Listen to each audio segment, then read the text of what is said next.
Good to be back in another Bible study. Yes, I pray those of you that are on Zoom will be blessed by what we're going to talk about today. Amen. It's been a good day. This is Holy Week. This is the what they call Ash Wednesday, and we're coming up on Good Friday. So it's good to know that everything is going well with you and you're being blessed. Test. Let me make an adjustment with this mic just a second.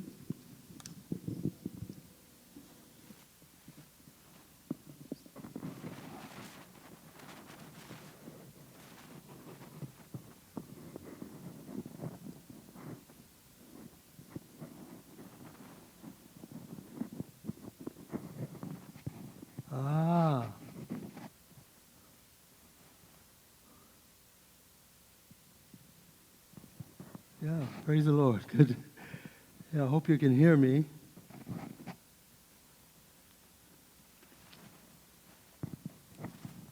So we've been talking about relationships, and relationships as it is with culture.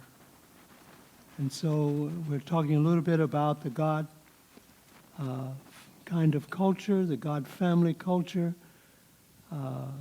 and recognizing that creating a culture is going to be probably the most important thing that you do. If you haven't done it already, there's still time to start the process of creating this here family culture that we're going to talk about. There's a lot of things. I want to read something to you I noticed today. Out of, just a second, let me pull it up here. I read something today, David Robbins, I don't know if you know him, minister. He was talking about this same subject in creating culture. I'm going to talk a little bit about creating culture and developing what all it takes to create a good culture, a good, strong culture in your family. And he talks about it. He uses the word, we've used it before, intentionality. Very important to have intentionality. Amen. I enjoyed the prayer that went on before our Bible class, Deacon Marcus, amen, and Sister Zaria. Thank you so much. Pray for the wife. She is not feeling well. She's been down a couple of days, but God is going to raise her up in just a minute. It won't take long at all for God to do His work. So you all that are listening, call in to Sister Lori if I'm not loud enough or if you can't hear me very well. Just text her. Put it in the chat, do something, because I want to be heard today. So he talks about it. He says, our marriages and families can likewise adapt to circumstances and obstacles, but not all adaptations are healthy. He uses the example of how agriculture, how trees grow, and that trees can grow and grow in the wrong direction, which isn't healthy, but they can also grow in a good direction. What we notice is that trees grow towards the sun. They grow towards where they're being fed and where it is healthy and where they can get fed by the sun. The sun, amen, does its job. So we can have circumstances and obstacles, but not all of our adjustments are healthy ones to those circumstances. Sometimes we take on awkward, if not detrimental, positions for a season, for a short while. But over time, our relationships end up growing apart and leaving distance we never wanted. We want to be intentional about how our marriage and families grow, cutting away obstacles when possible and tending to relationships that grow towards God and each other while producing all sorts of beautiful fruit. It's important for us to realize there must be a design for our growth. That design for couples and families to grow with healthy intentionality should be in some specific areas. Here's a few of those areas that we've been sort of highlighting and talking about over the last couple of weeks, maybe 3, even maybe 4 weeks. And so what it's saying is there is a design. There's a design for healthy growth, and those are the areas are of, one is communication, the other is kindness, the other is service and gratitude. A little bit of these things every day. You can't probably do it all at the same time, but just a little bit every day helps. The one I highlight on there is kindness, where families need to develop a culture of kindness in their family. Has to be this culture identity. So we're going to talk about developing culture in our families. Let me say something about that. One of the areas that I'm talking about is not just marriages, but I'm talking through relationships. And what saddens me is when we Christians, we that are in the church, have relationships that fall apart. If they were designed correctly to start with, there was a chance for them to survive, for them to grow, for them to be nurtured and developed. And so not everybody has gotten married with the understanding of what culture and marriage has to do with each other.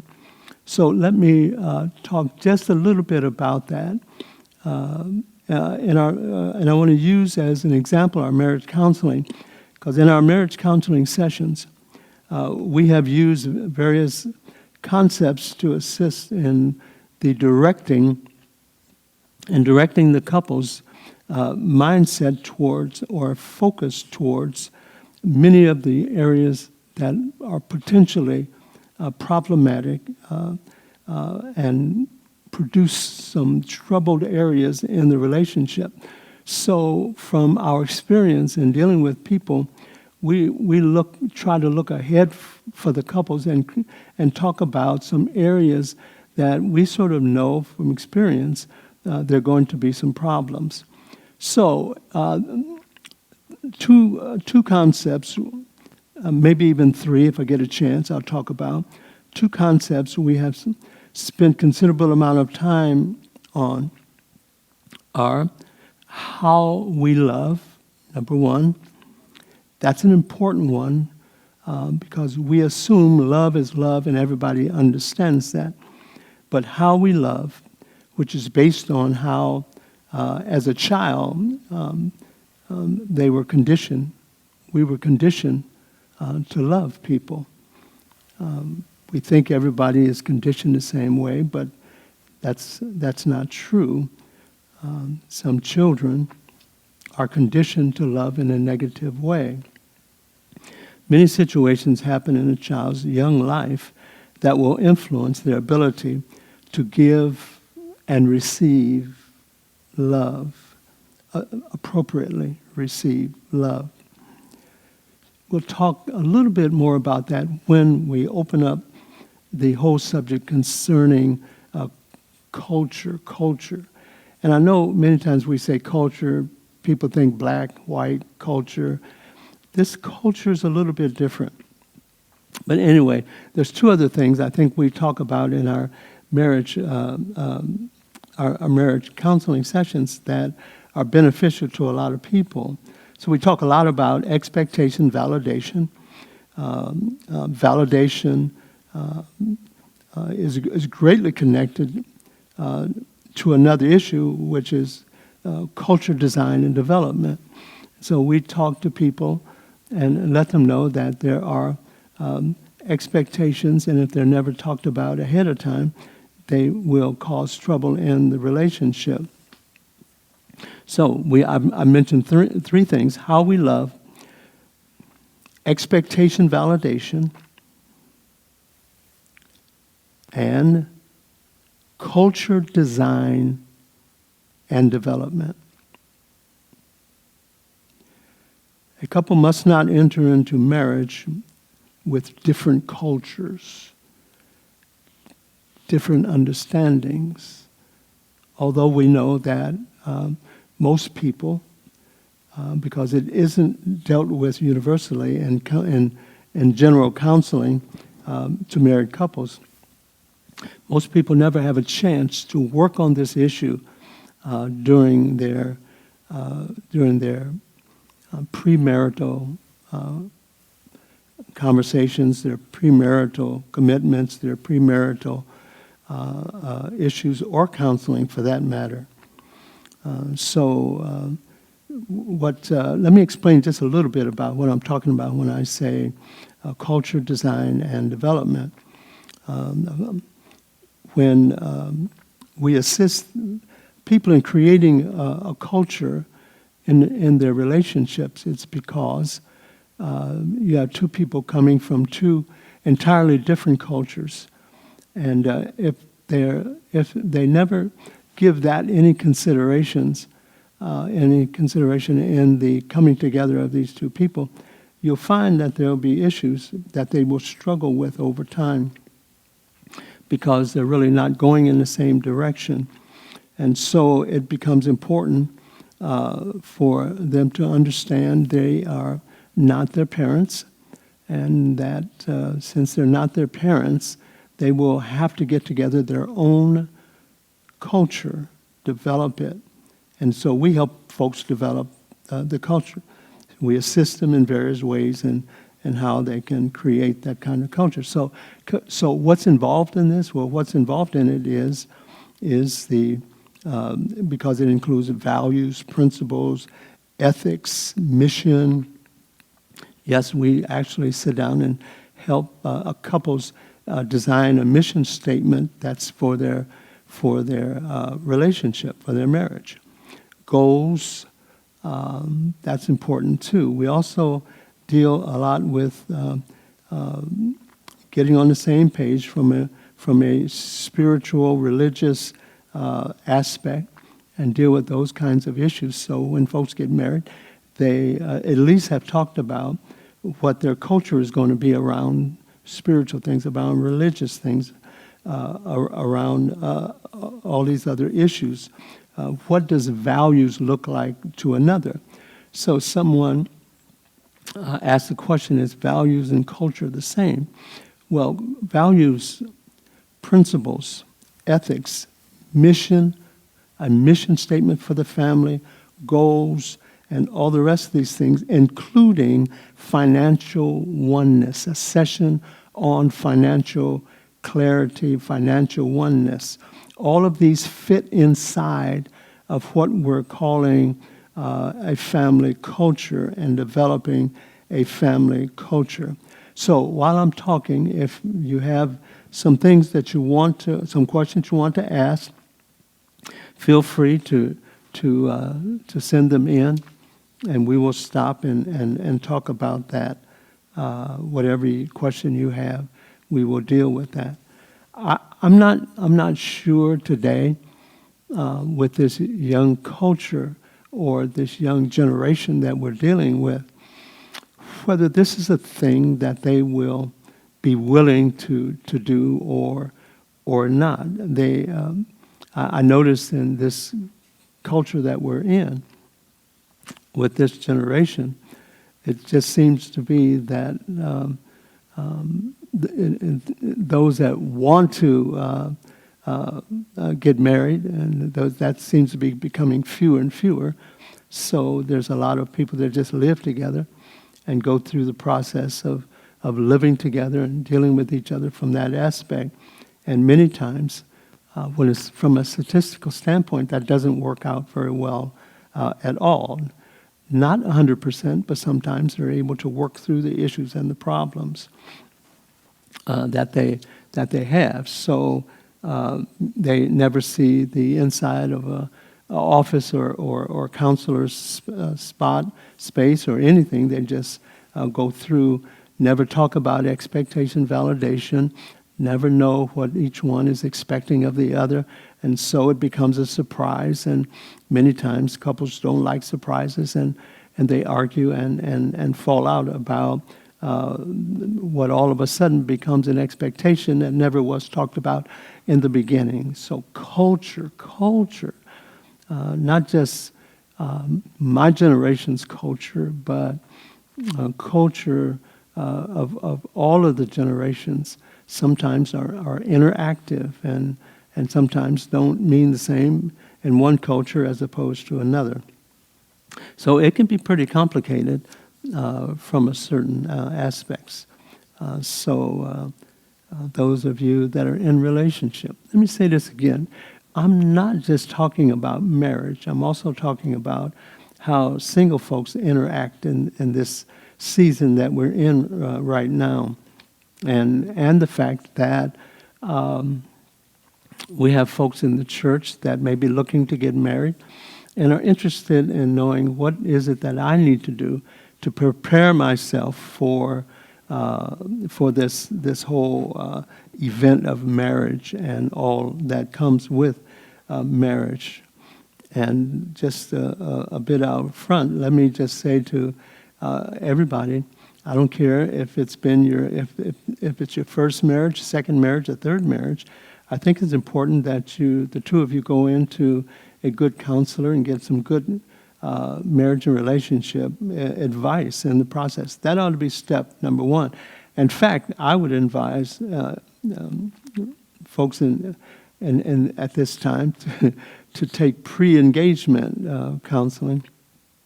If you're thinking about getting married, just come in and talk about it and see if the two of you are what we use the term compatible, because compatibility is a big piece of it. I think that's probably on my list of things that I would say kept my wife and I married for these 51 years.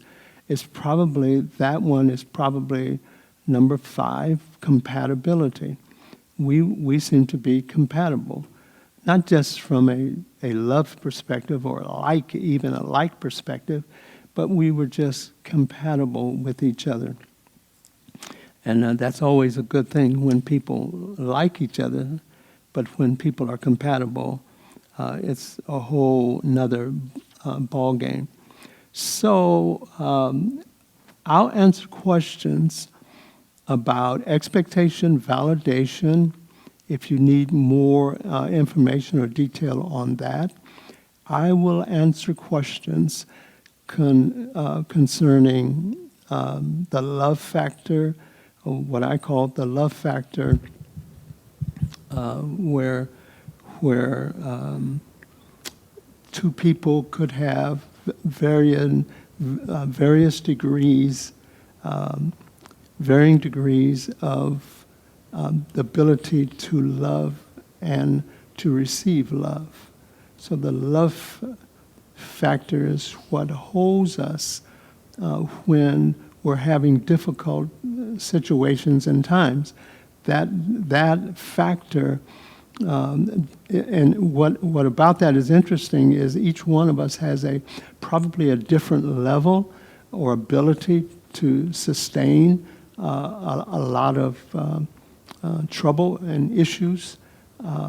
So our love can be tested to a point perhaps where it gets old and sort of shrinks away a little bit. That's why we say to couples, love is absolutely not enough. You need more than love to make it in a marital relationship. You need more than just love. Love just isn't quite enough anymore. So there needs to be agreement. There needs to be agreement in a lot of areas that will help you walk together. As the Bible says, how can two walk together except they be agreed? So I'm in my counseling mode tonight. The shingle is out. Feel free, y'all, to ask your questions. And is there a question? Yes, Sister Lori? Yes. It's helping me today. Thank you. How do singles or single families create or recreate a healthy culture? Do they use the same process? Is that counseling? Read that again. How do singles single people or single families create or recreate a healthy culture? And is that the same process? It is the same process. I'm not sure what you mean by single family. So if they're listening and they can clarify what they mean by single family, they mean single parent home? I would think single family, Okay. single. Yes, the process, whatever that means, the process would be the same.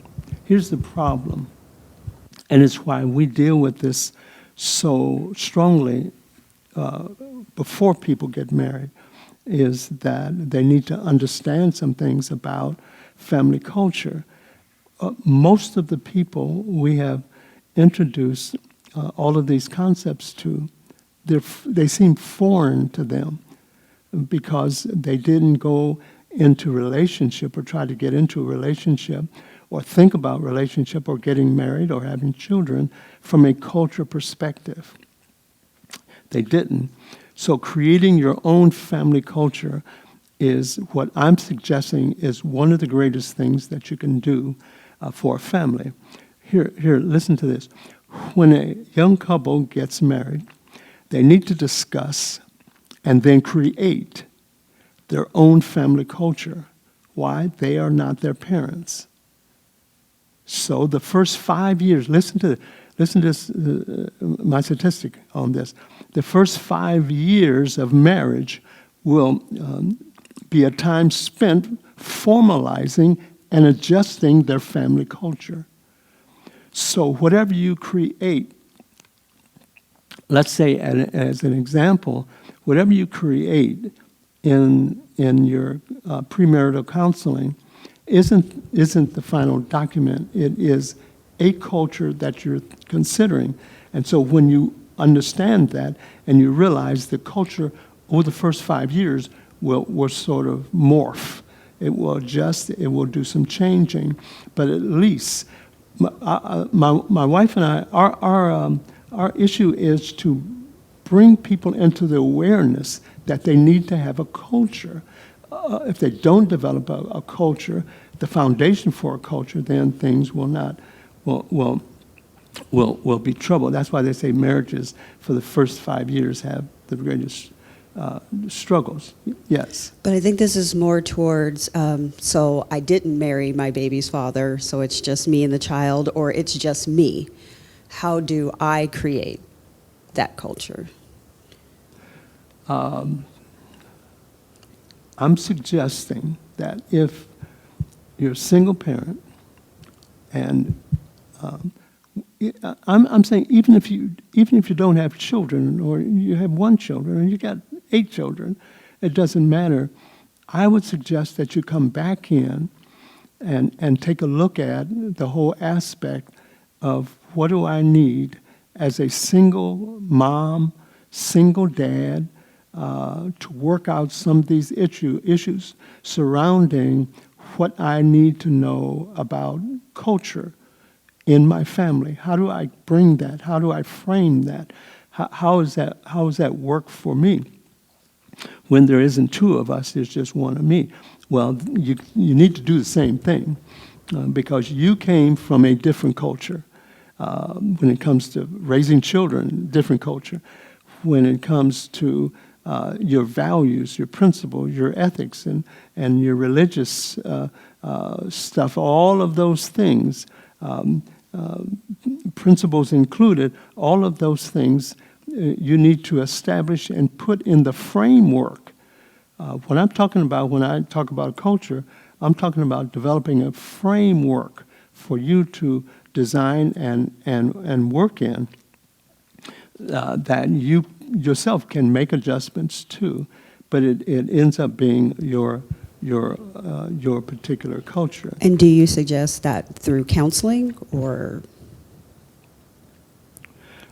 Well, yes. Not everybody understands. Let me put it this way: you don't go to a therapist. You don't go to a therapist for this. You go to probably your pastor or a religious leader or somebody that's willing to just talk to you about it. Somebody that's familiar with the whole concept. Not everybody. Not every pastor is perhaps gifted for counseling, or not every pastor has this concept in their toolbox, and so you need to find out who has it and ask them to somebody you can sit down and talk to about it. So one would probably ask the question, well, what is this whole thing? What is culture within a family? What is that? What does that mean? When we talk about family culture is the combination of your family's habits, traditions, purpose, values, beliefs, and choices. That's sort of the envelope of what culture within a family looks like. So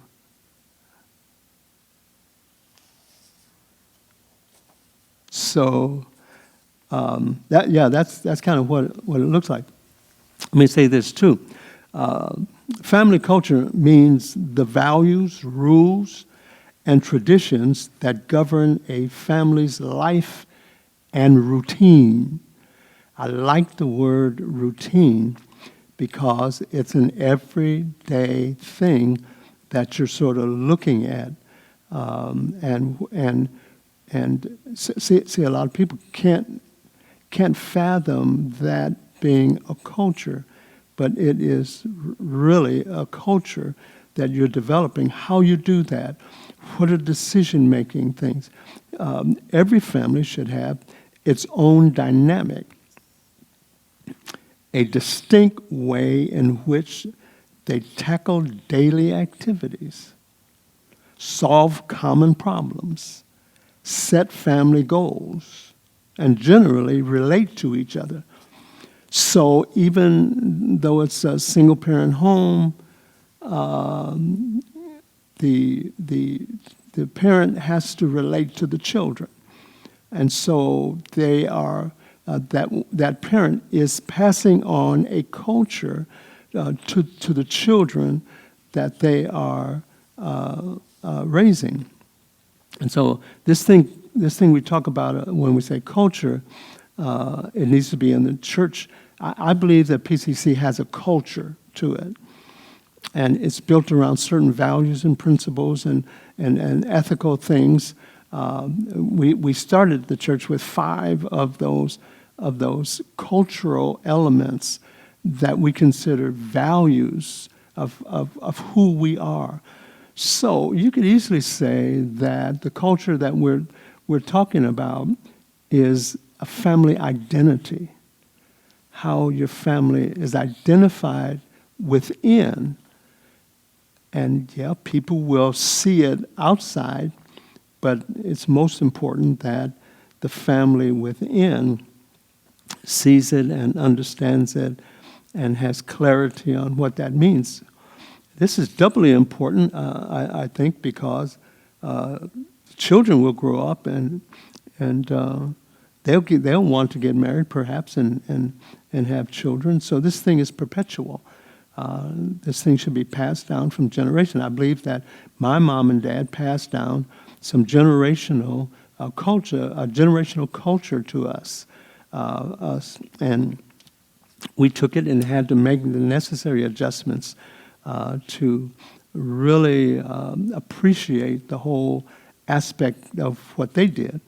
And the reason that each generation has to make a little bit of adjustment, perhaps a lot, depending on their parents, is because every generation, God expects every generation to deal with their own issues, their own concerns, their own problems, and create their own relationship with Him and understand what that means to them.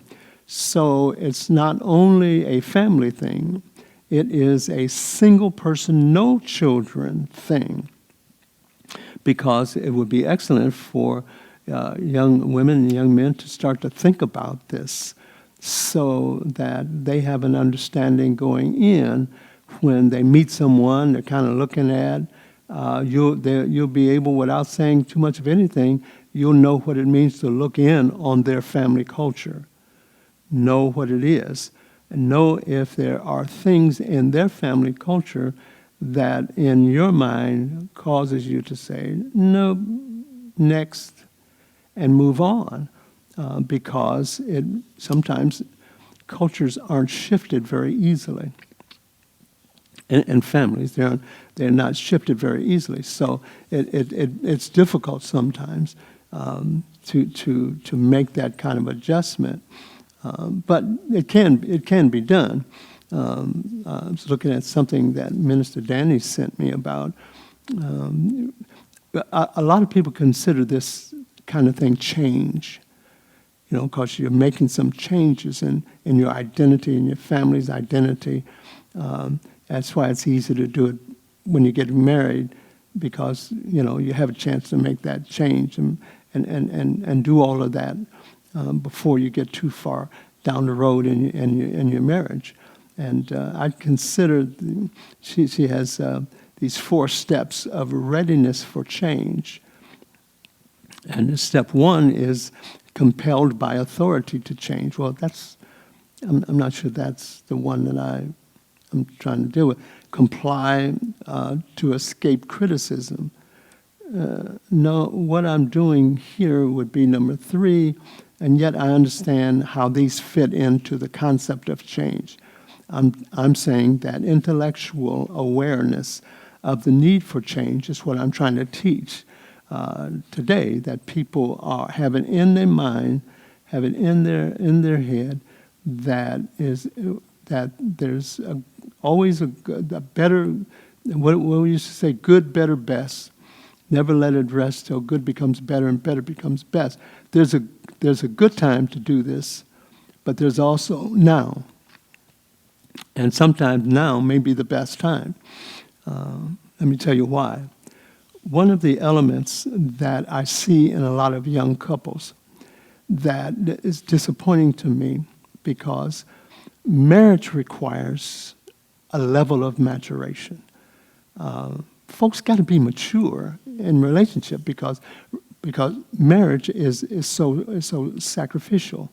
It's so giving of yourself. And immature people, they're still looking at themselves, and they in a big way see themselves and don't see others. So the level of a mature person would be one that sees other people before they see themselves and is able to give of themselves to other people. That's what young people don't do in the main. When you find some that do, they've seen it in their family structure, their family culture, and they're moving on down the line with it. So that is an important dynamic in this. We're ready for the next question. That's family culture. Let me give you a few more examples of family culture. Family culture is a set of patterns of human activity within a community or social group or family. and the symbolic structures that give significance to such activity. So that's another way of describing this whole thing about family culture and the importance of creating and making sure that family sees this as a culture. So culture also concerns, I'll use another word, customs. Children call them laws, parents call them rules.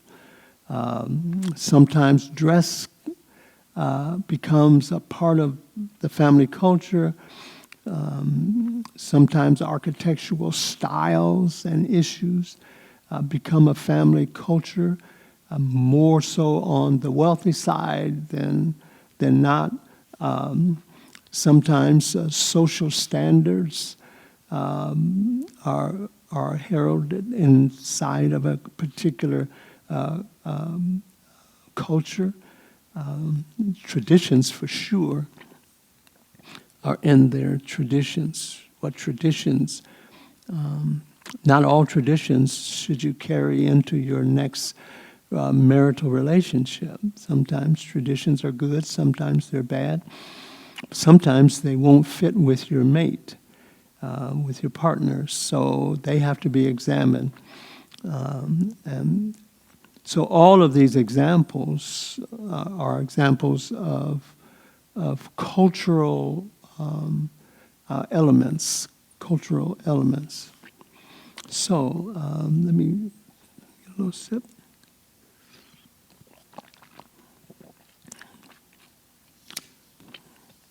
So why? Let's talk about the why. Why is it so important to have a family culture, to develop and really put in place a family culture? I'm not assuming that you don't have one. In fact, I'm going to say something about that in just a minute. So remember, a family culture is created whether we intend to or not. So we use the word default, sometimes by default. So even if we don't make conscious decisions and openly discuss our values, our norms, and traditions within our household, we still create a family culture, if only by default. You've created a family culture by what you haven't done. And one likely, and if that's the case, then you've likely created one based on your own experiences as a child, which means rejecting some that were perceived negative and incorporating those things that you liked or admired. That was your particular family culture. And remember that the person that was asking about creating a culture and how do you do that if you're the only one, remember, it's important because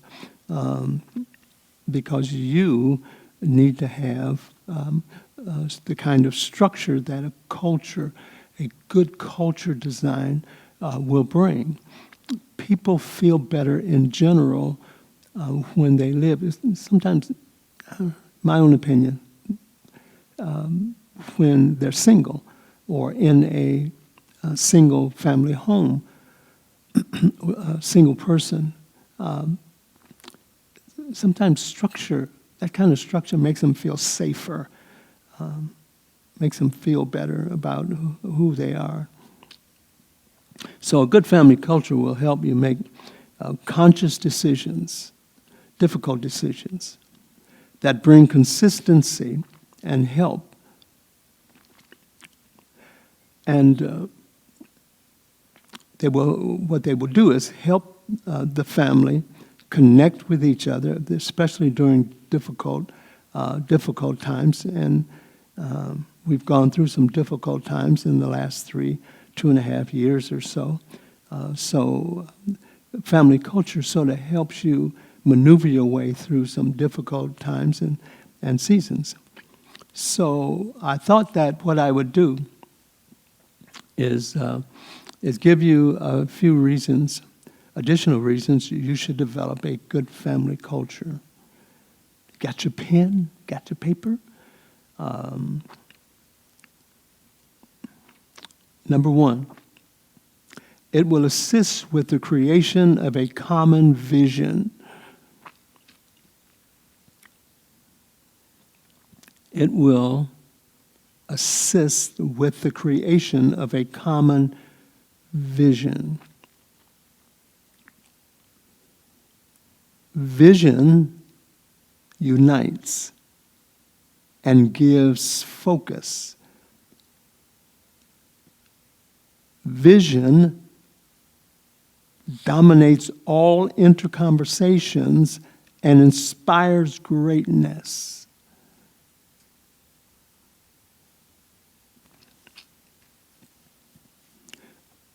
I was thinking of, it's been on the news for the last 2-3 days, maybe 4, maybe more.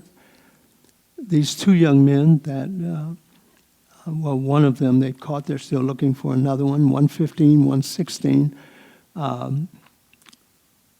that they have been robbing, drug places. What was some of the other, I forget some of the other places. And one of those places they shot and killed someone. So 15 years old. I just wonder what kind of family culture they came from. From all aspects of what we're talking about. So, interesting, just the thought that came to me. Number 2, here's an important one. Culture helps define the family system. Whether you understand it or not, the family is a system.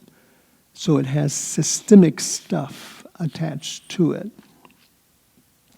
So as you create this whole dynamic of a family culture, you install a family system at the same time.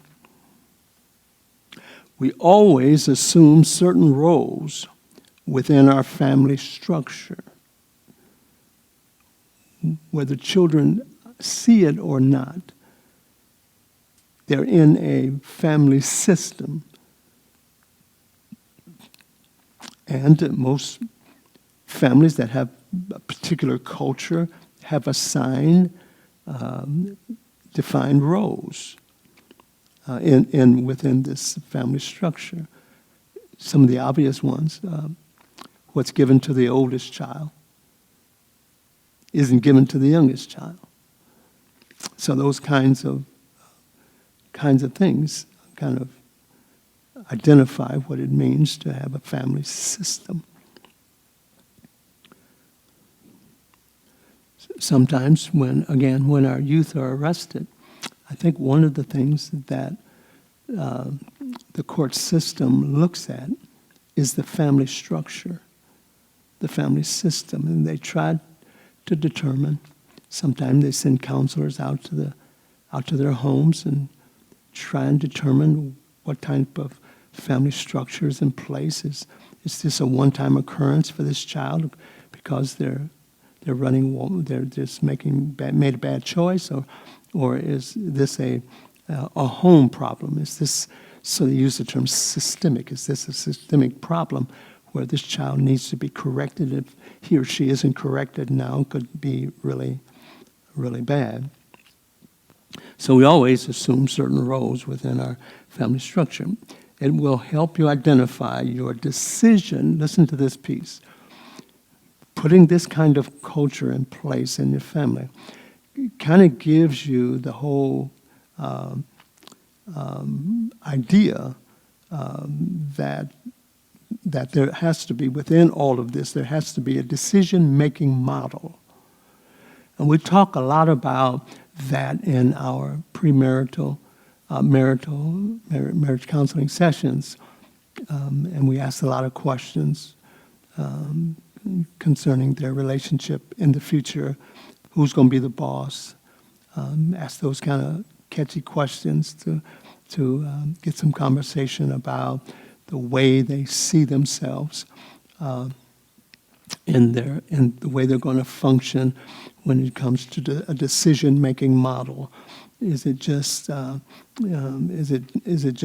model that says whatever he says goes? That could be problematic down the road.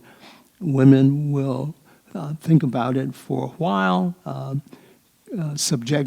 be subject to it for a while, but then again, they will want the ability to have their say, have their place, have their part, and in fact, understand and ask the question, well, what is my role in this structure, in this family?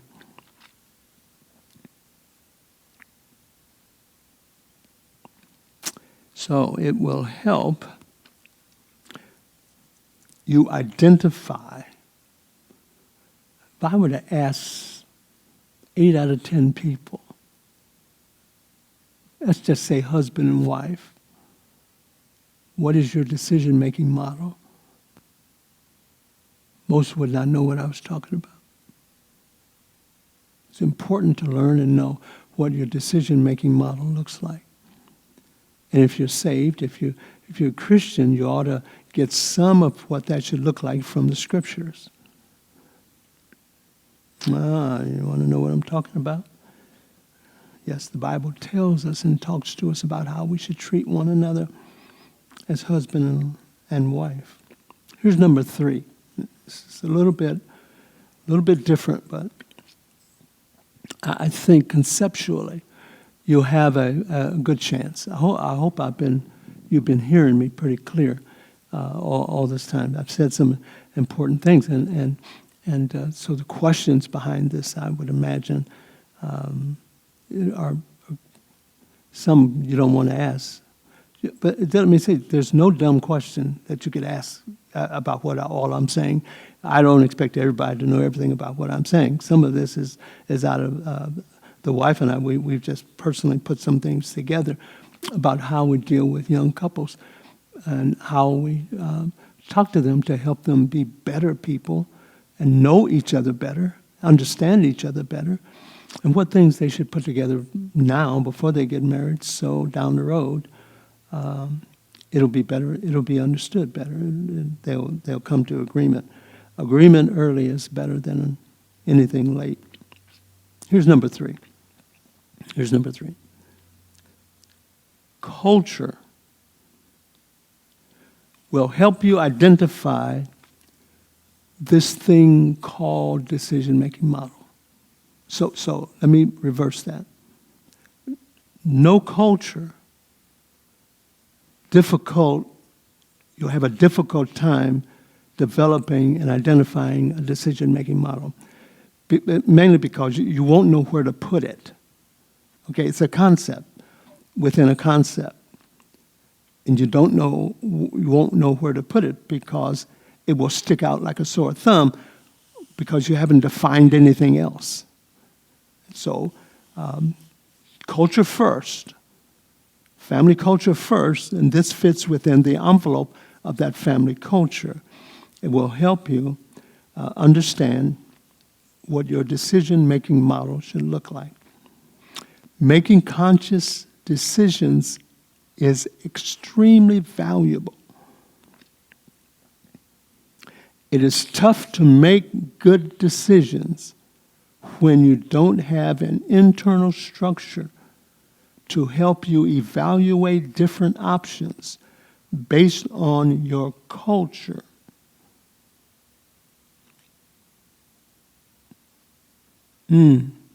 Something to think about.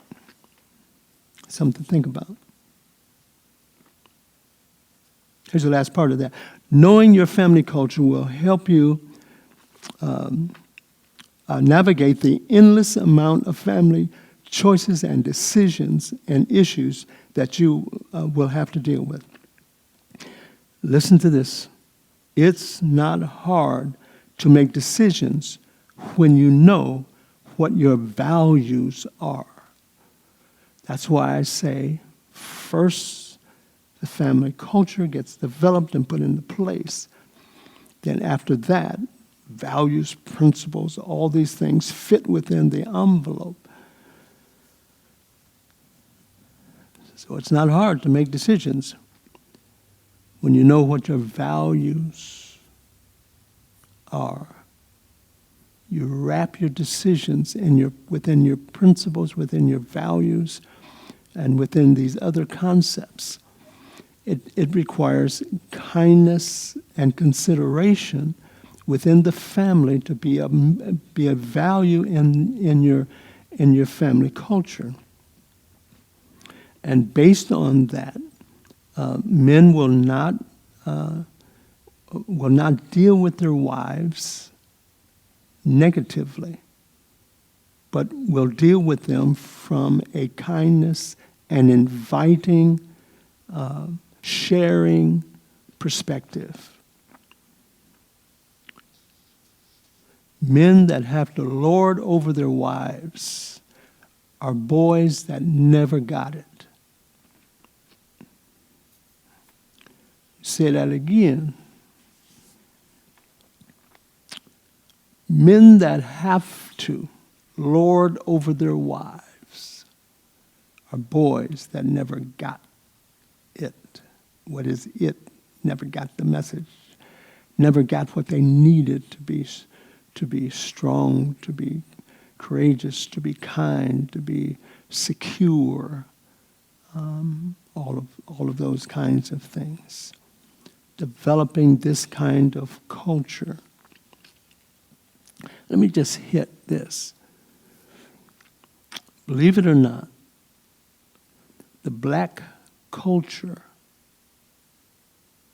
is one of the strongest cultures, family cultures in America. Black Americans have long, highly valued romantic partnerships, marriages, and children. But if you listen to the media and read stuff, it will all tell you that will tell you that this is not true. But this is true. Black Americans have long, highly valued romantic partnerships, marriage, and children. Black Americans currently number about 42 million in the United States, making up about 13% of the total population of our country. As of 2019, there were 2.68 million black children that were from birth to age 4 in the United States. Wow. A lot of children. A lot of children that need to have parents that will sit them inside of a culture that will assist them in growing and developing into good citizens, into good people, good children of God, all of that.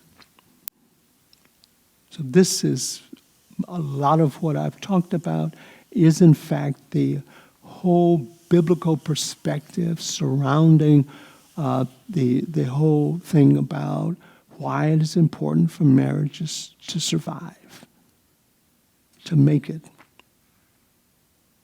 Why is it important for parents to live another day? Pick what hill it is so important for you to die on. I never found it in my marriage. I'd rather give. I'd rather give up the issue, surrender to the problem before I would let it mess up my marriage. So important, so valuable. If you don't have a family culture, I'm suggesting that you take your time to do it. Now, someone said that about the single family. Can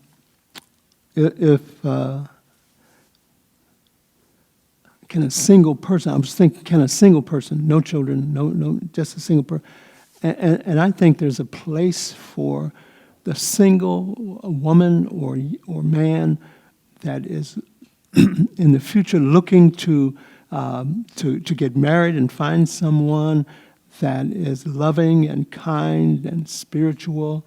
I think a part of what you need to be doing right now is thinking about getting more information, getting more involved in what you live alone, your particular culture. What is it? Have you ever thought about it? Do you understand what the need for it is and what it will do for you? If not, I suggest that you get some information. I suggest that you consider my lesson tonight and try your very best to create a culture. I'm a pastor, and of course my suggestion would be to be sure that you don't leave out the spiritual component in your culture. It's getting left out every day in many families where they're labeled Christian, but failing to consider the whole Christian biblical perspective in their marriage and in their relationship. I say that's wrong. And I say we need to do something about it. We need to save those marriages that are on dangerous ground. Take the time to think about it. What kind of culture not do you want, but first, do you have? If you don't have one, then start thinking about what that means. Perhaps get somebody to help you go through that process. Sit down and talk about it. Never get to the place where it's go day, come day, God sends Sunday. You gotta get out of that routine and realize there's more to your family than just work and home and church. You gotta develop the framework for it to be successful, for it to bless you. Are there any other questions tonight? There is one more. Should singles have their own standards even if they aren't looking to get married? Singles need to have standards. Let's just start there. Singles need to have, I've met too many singles that just don't have standards at all. So whether they're their own, of course they're going to be their own, whatever they choose as a standard. When you say standard, I'm saying value, perspective, what concepts do you live by? Not just what scriptures do you live by, but what morals and what ethics, what character are you willing to consider inside the setup that you're talking about? Yes, you need to have your own values, your own principles. You need to have your own. I'm not sure what that means. You don't want a man to give you that. You need to get that for yourself. Never let a man bring your identity. You bring your own identity to the table and stick to it. And if there's such conflict between your whatever you want to call it, I'll call it culture, your culture and his, back away. Back away, give it time. Looks ain't everything. Sometimes it's better to just take your time.